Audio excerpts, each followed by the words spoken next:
Hey, how are you today? This is Greg Lewis, City Manager, Lebanon, New Hampshire. Welcome to Lebanon in Depth. This is the first day of spring, and if any of you are like myself, woke up this morning to our first day of spring and just went, oh, because you got to feel that way on a day like this, because this is not spring.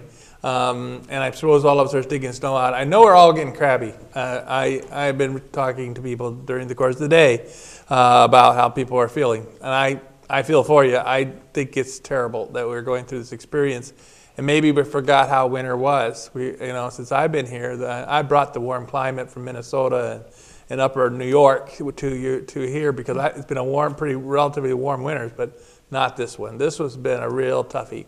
But we're going to get into some things we hope you find interest, and we hope you're warm wherever you're watching this show. We dearly love Lebanon, and one of the things we really like about is the fairness and equity in handling personal matters, where individuals may find themselves, and by their own choosing or other things in their environment, they find themselves in the prosecutorial system, being accused or having violated criminal laws.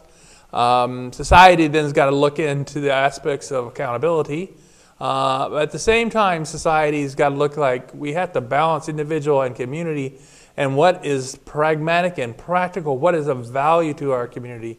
And so we have developed through the leadership of people in the field, who I greatly admire, these people that step forward and said, there has to be programs we bring people into, then simply place them into warehousing and jails and have recidivism where people come back and commit the same crime again, or they become aggravating in terms of behaviors, and the criminal violations increase rather than diminish. So the new programs that are available and over the years are no longer new. Some have got some good experience. But with that in mind, my two guests today are Lieutenant Matt Isham, and he is our police leader in charge of prosecution and helping people get into programs on behalf of our community that we think will help the community as well as the individuals. And then I have with me Regina Barker, who is an Executive Director of Diversion Program, Vermont. And so I'm really happy to have these two with us so that we can explore this together about the system where people find themselves in it and or get themselves into it, and then see what happens to them. Matt, we'll start with you. Why don't you tell? I always have people talk a little bit about what their role is and how they got there. Could you talk a little bit about that? Thanks for having me back again, Mr. Manager. It's a pleasure. I enjoy it, and it's really great to have Matt back because both Matt and I like TV, so this makes a good day for us when we're on TV. So I'm the lieutenant. I'm in charge of the prosecution division for the Lebanon Police Department. I've been in Lebanon for 10 years now. I've been in my role now for 7 years, just beginning this March, as prosecutor. I live in Enfield. I came from Claremont originally. I worked down there for several years. I'm a native Vermonter, born in northern Vermont. Started my law enforcement career there at the Franklin County Sheriff's Department. Came to Claremont, and then now finally made it to what I feel is my home in Lebanon. But as I said, I'm in charge of the prosecution of all misdemeanors and violation levels that we investigate and charge in the city of Lebanon. And we have a attorney that actually works with me under my authority and helps me prosecute the cases in the Second Circuit Lebanon District Court and Family Courts. So that's kind of what I'm about. Well, that's great. Now we were talking about programs. We talk about what happens to people when they get in the system. Could you kind of what happens? So, I guess where's the beginning? Where's the conclusions? The beginning is how do they enter the system? How does it get into your areas of responsibility? Well, it'd start with a phone call or an observation by one of our patrol officers or one of our police officers. Could be anybody on the force, or a citizen who calls us. We'll go investigate, and we'll, if the crime or offense against the state or city ordinance has been committed, that person will be charged, and they'll then come to my desk, and that's where I I'm the gatekeeper of where do they go? What Yeah, happens to them which from there? direction they're going to turn. And that's what we're here to talk about today. Is we've through the years and under the direction of now retired Chief Jim Alexander and now Chief Gary Smith, we've realized that going to jail isn't always a solution, and it's not always the best solution for some people that we come in contact with. And so, I think that the old school, where I had my father, who was kind of a hard, crusty dude, somebody commits a crime, we put them in jail, Now, when we talk about putting people in terms of correct placement, how's that judgment's made? I mean, what factors are used to analyze in that entry decision-making about which direction people might best go? We look at, we represent society, so we have to always keep society's best interest in mind. I mean, if they're a dangerous person, obviously jail is where they should be. But we look at their age. Are they a youthful offender? Have they ever been in trouble before? Their history. Do they have a criminal history that's, stretches from here to, here to across the street, or is it, what's the crime? And even deeper than that, what social economic causes may have led them to commit that crime? Is it really because they're just a bad person? Mm-hmm. And a lot of times we find out, no, they're not a bad person, and there may be something else pushing them that may have caused them to commit these crimes, or have a very relevant factor into their behavior. How is that determined when you do that evaluation in terms of appropriate placement? How do you conduct an assessment like that? I mean, how do you approach it? What do you have to know? How do you find it out? I look at the case, the facts of the case. I talk, maybe their attorney would bring it up because they may have some information that I may not possess. My officers may observe something or know something about them and pass that along to me. So it's an outside agency, because we have a lot of great partnerships with people in like West Central Behavioral Health. Maybe they have a mental health, the hospital, whoever from outside in these partnerships may say, hey, I think you should know this. Maybe a parent says, I think you should know this. And so that's all this, I'll take it from anywheres. That's good. Now, so you do that assessment, reach a point of decision making. How's the decision conveyed? How's it sanctioned? What takes place? And what strings are attached to it? A decision to make a certain type of placement. Sure, it's the majority of our programs of the two is they go to court, so it's always kept in a formal way. The only one so it's formal. It's formal. They're charged. It's brought before the court, and that's with that authority from the court. We try to create the best sentence or disposition of that case. The only exception to that is when it comes to diversion. They may not go to the court. We'll push them to the diversion side first, but there's always that process, that formal process that doesn't go away. That doesn't make it go away until you've done everything you have to do through diversion. Mm-hmm. So that gives a legitimacy to these people that mm-hmm. there's that authority in the court system that is there. And we're providing you with an opportunity to avoid that. And give you another route. I think we're going to bring you in, Regina, on this, and I think we need to loop back and figure out the conclusion of the process. But let's bring you in because, as Matt said, there is a diversion option, mm-hmm. and could you describe that for us? And sure. And maybe kind of how did you get in this role of being the executive director of a diversion program? Well, that's a good question. I kind of fell into it. I worked as assistant director for WISE for 5 years, an agency that's very near and dear to my heart. But I always had an interest in court diversion. I worked in Sullivan County in New Hampshire and actually ran a small court diversion program. Oh, nice. So it's kind of a natural fit for me, and I wanted to see if I could be an executive director, and that was 8 years ago. And I've really it's so rewarding, and I've gotten so much out of my job that I just can't even tell you. So We were really solid in the state of Vermont, running a court diversion program. And I just always wanted to bring it into New Hampshire. Yes. I knew that in Lebanon PD that there was an existing court diversion program at one time, but I went ahead and I approached Chief Alexander. Gary Smith was there, Matt was there, and we had a conversation with the judges to talk about whether or not we could step over the river and have this program, because what we were finding was New Hampshire kids were offending in Vermont, Vermont kids were offending in New Hampshire, so it was kind of, it just made sense to us. So they decided, yes, this would be a good thing, and we were thrilled, and we set it up. Really, diversion is made up of a group of community members, and we embrace the philosophy of restorative justice, and that's really having the person who offended repair the harm done. And it's very victim-centered. So Matthew, it's usually a person that had their first brush with the law.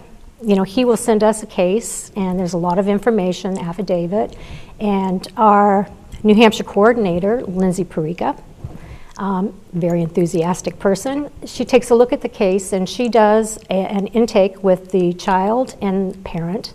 And we also use an evidence-based tool called the Gang Q to kind of take a look kind of under the hood to see if there's any issues going on now or upcoming issues, substance abuse, use, attention problems, just to kind of, this is their first brush, we want them to not offend in the future. How can we address this?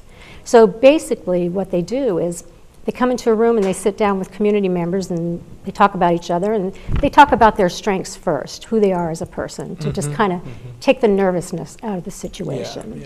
And then they start asking them questions, and basically the whole group together develop a contract that is relevant to the offense and repairs the harm. And that could be several different ideas. It could be writing an apology.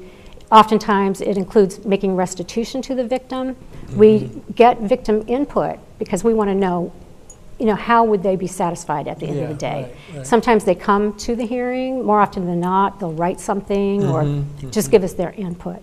So the whole goal is just to kind of guide the person, through the process of restorative justice and make sure all the harm is repaired. So it's actually works out very, very well, because sometimes it's enough for a person to sit in front of a community group and talk about what they did. That's very, very hard. Yeah, So- yes, I bet that would be. I mean, it's kind of like bringing the whole circle of the community together, because because if you isolate people and just put them in a cell, Right. and you're isolated, and all their their interfaces with the other inmates and with the guards and the correction officers there. And they're kind of isolated from the community, and then they bring them back in the community. And after they've had that experience of learning about other activities by other inmates, that can be a difficult thing. Yes. And oftentimes they don't really have a voice in court, so maybe a fine is imposed. But this is a more personal experience where they really can feel remorse for what they did, because they see exactly who's been impacted, how they've been impacted, and what they can do to make it better. That's good. Now, how long is that? Does it vary? It sounds like it has some variance in terms of how long this diversion experience might be for individuals based on whatever their situation is? Is there any sense of that? Our goal is that contract lasts 90 days, but when you screen, we always say be careful what you screen for, because lo and behold, you're going to find a potential problem. So if we see that there's substance abuse or use or mental health problems, we may stay with them longer to make sure that they connect to community resources and get the help that they need. We also have an alcohol safety program and cannabis education program that really works well for kids that are like 16 to 20. 16 to 20. Yes, and it's a really valuable experience because they get the intake, they get the assessment. They do a 3-hour course, which really is more of a philosophical discussion about if you stay on this path, where are you going to end up, and how's this going to impact you in 3 years, in 5 years. It's just a very thoughtful process. And at the end of this class, at the end of the class, the LADAC, who's a facilitator, licensed drug and alcohol counselor, again, talks to the person one-on-one to make sure that, whether he notices whether there's an issue or not, and we'll refer them on. How do they, when they conclude the diversion program and they've successfully been found to have completed it, and then where does it go from there? Do they go back for the court? Is it just that is a closed case? There's two different ways. If it's a young adult who's done the cannabis education class or the alcohol safety class, what happens is the charge that I filed in the court, in the district court, is dropped. It's withdrawn. There's no door charges. That's the end of it. In the juvenile, the family court matters, which is the diversion with the panel and everything. I'm notified that they've completed. I then file a motion with the court saying, you approved diversion's now been completed, please close the file. And then the court closes the file, and then that's the end of it. That's great. Now, Matt, you talked about there's multiple programs, so could you kind of just make sure we outlined the different types of programs, the diversion program? Would you like to as far elaborate further on the type of programs? Sure. On the diversion side, as Regina explained, they have the community panel, which that's geared towards juveniles. So you're talking under the age of 17, because in New Hampshire, 17 you go to the adult court. Under the age of 17, who's committed a misdemeanor level offense if they were an adult, or a felony. We don't really do a lot of felonies in that realm, but and it's the alternative to going through the court process. The parents sign the release, the juvenile agrees, they go to the diversion panel. The other diversion we have is alcohol and marijuana, first-time offenders, and that's geared for people 16 to 20. And the importance of that is they don't get a criminal record. Okay. Exactly. And for anybody who wants to go to college, if you have a marijuana conviction on your record, you're not going to get financial aid, because that is one of the disqualifiers. And we recognize that, and although it's one of those things we have to look at everything that's going on with these people, not just throw them in jail or give them a fine. So with them, I talk to them, they go to the court, I file a charge, and I say, okay, listen, this is the date, the trial date. If you haven't gone and completed diversion by then we're going to go forward with the trial. And they go and I hook them up with Valley Court Diversion, and it's out of my hands, and they go and do their thing, and they pay their, it's the class, it's the fee, and they complete it. About what do you think I guess in trying to judge outcomes in terms of what outcomes we achieve through these processes, I guess for both your perspectives, Matt, you can lead off the outcomes that you see coming out of these efforts of using the different programs we're using. Less recidivism. I mean, I think I can count on one hand how many actual kids I've had come back to me after going through diversion. Just in its education, it's just making them, a lot of these kids, give them the information to make better decisions. Yes. Across the board. Exactly. And not automatically setting them up for failure later on by giving them that first step in the court process. Yeah, because that record being established so early on in life, and then the consequences that flow from that, from a number of these different processes that they might involve with later, whether it's college admission or it's jobs, and it's, it can really follow you around. You're explaining it all the time. How about from you, Regina, on terms of outcomes that you see coming out of these programs? We see yours in particular. Terrific outcomes. I always am leery about making percentage rate for recidivism, because it's really hard to measure that. But just anecdotally, I see kids really turning around because we can connect them, with the help that they need, and we can encourage them to follow through on pro-social activities. So to me, the outcome is making sure that the youth leaves a lot healthier than when they came. And I think we have a great track record with really connecting kids to pro-social activities and kind of getting back on track. That's wonderful. Now, when people watch our show here, they may wonder, I'd like to be supportive I think the more we pull together as in our communities, the better off our communities will be. Everyone in the community will be. How can people support and pull together to really get behind or get involved, depending on people's choices, with programs like this? Well, I can tell you my journey. When we first started out, we had zero funding. I think we had an emerging needs grant from the United Way. That's how we kicked it off. And unfortunately, our fees had to be relatively high because we had to support the position. And that was hard for us because it didn't seem equitable. And a lot of people that didn't have the means to pay, it was hard for us to figure out what to do. Yes. We did set up a fund called the Gene Willard Fund. It's almost a scholarship to help get them through the program, but they have to pay a nominal fee and do some community service really there. But a wonderful thing that has happened is Grafton County, Laura Sappho, has just been amazing in bringing juvenile court diversion into kind of her jurisdiction. So she has the drug court, mental health court, and juvenile court diversion.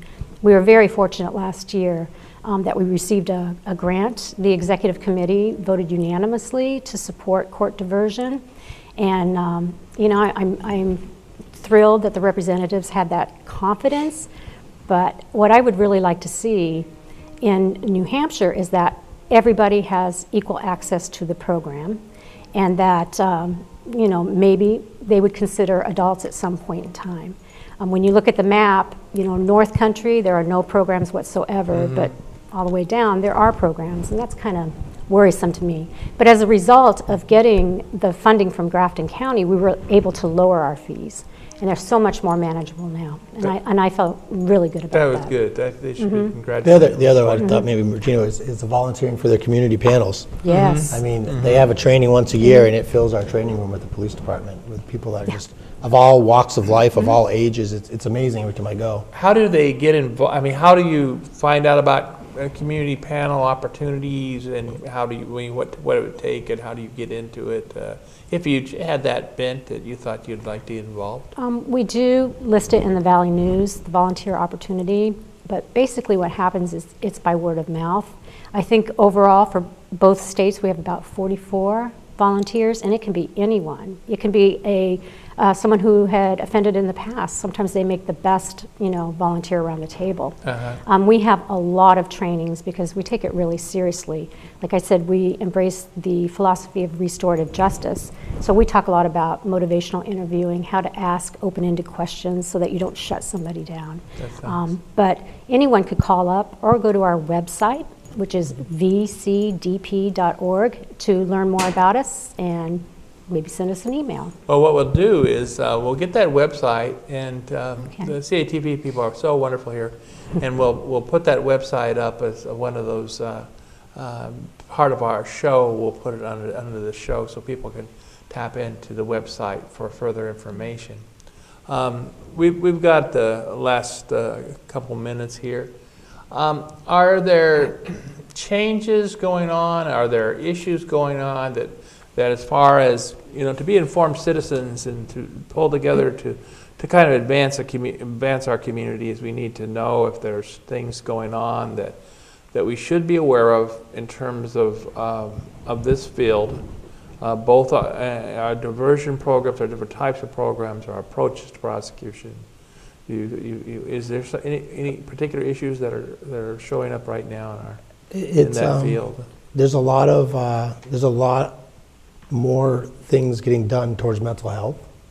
I hadn't really had a lot of time to talk about the mental health court that we have. It's a great because we have program. A mental health court. We do. It's a great program, and we actually have 3 in Grafton County now. Lebanon was the first one to start. But there's a bill before the House right now to help support mental health courts and get funding for mental health courts. Oh, that's terrific. As I've talked previously when I came on about crisis intervention, yes, the money is starting to come, and they're recognizing finally that mental health in the communities is the place to treat people. And along with the diversion, the state of New Hampshire is starting to realize that we need to get diversion everywhere. So I would say, just just be willing to support when the bills come up. Talk to your talk legislators, to your your representatives, and just be tell them. supportive of these type of activities. I think it serves us all well. I mean, it serves each of us well because we are the people. The idea about being one fellow citizens, keeper in some of the old traditions. I think being involved and taking us all together to support these things when we have it. It does seem problematic to have a state that has geographically, service available in one part and not in the other part. It's just, we are a border place, being kind of a special place, being a border place between Vermont and New Hampshire. But I think it seems to be diversion is such and mental health court and the other programs that it's collaboration and cooperation. Yeah. And if the more people the more agencies and people that we can work with, the more cooperation and sharing of ideas, and the better we are as a society and as a community as a whole. Yeah, and I like the idea of adults as well as juveniles, because minor crimes. What? Minor crimes. Minor crimes. Yes, For minor crimes, misdemeanor. because I think this is I don't know the statistics, but I recall some of my past kind of shows, and is that that younger age adult, that younger adult, and also the prolonged, the adulthood is not. It's really a different kind of adulthood now. We have a lot of in the 20s type situations where people are still going through it. It's a different world, and so I think we should try to catch people earlier than later. Yes. Any kind of if you want to tell the community what are your best thoughts would be in terms of what we should be about. I'd like to share that there as a Court diversion? Yeah. Well, my thoughts really right now about court diversion, we have expanded to other communities, and, I really want people to feel comfortable with the process, and I want them to be informed about the process, because perhaps they could be in the position to maybe ask, do we have an opportunity to go through the court diversion process rather than, the court system. That's good. Matt, any closing for you? Just, like I said, education. Collaboration, cooperation, bring all the agencies together, come to the table, and let's work together. Thank you both today. Thank you. Well, I was really pleased with our show today for Lebanon, because it illustrates, I think, that the key to success for Lebanon is going to be to pull together and not pull apart. Pulling together means we kind of got to lay aside some of our specific interests that we have and look at our greater community interest and get involved in what's good for all. And I think that engagement will make us a highly successful community. We are successful now, but we need to strive because these are tough times. Thank you today. Best to you from Lebanon. Enjoy your first day of spring and dig that snow.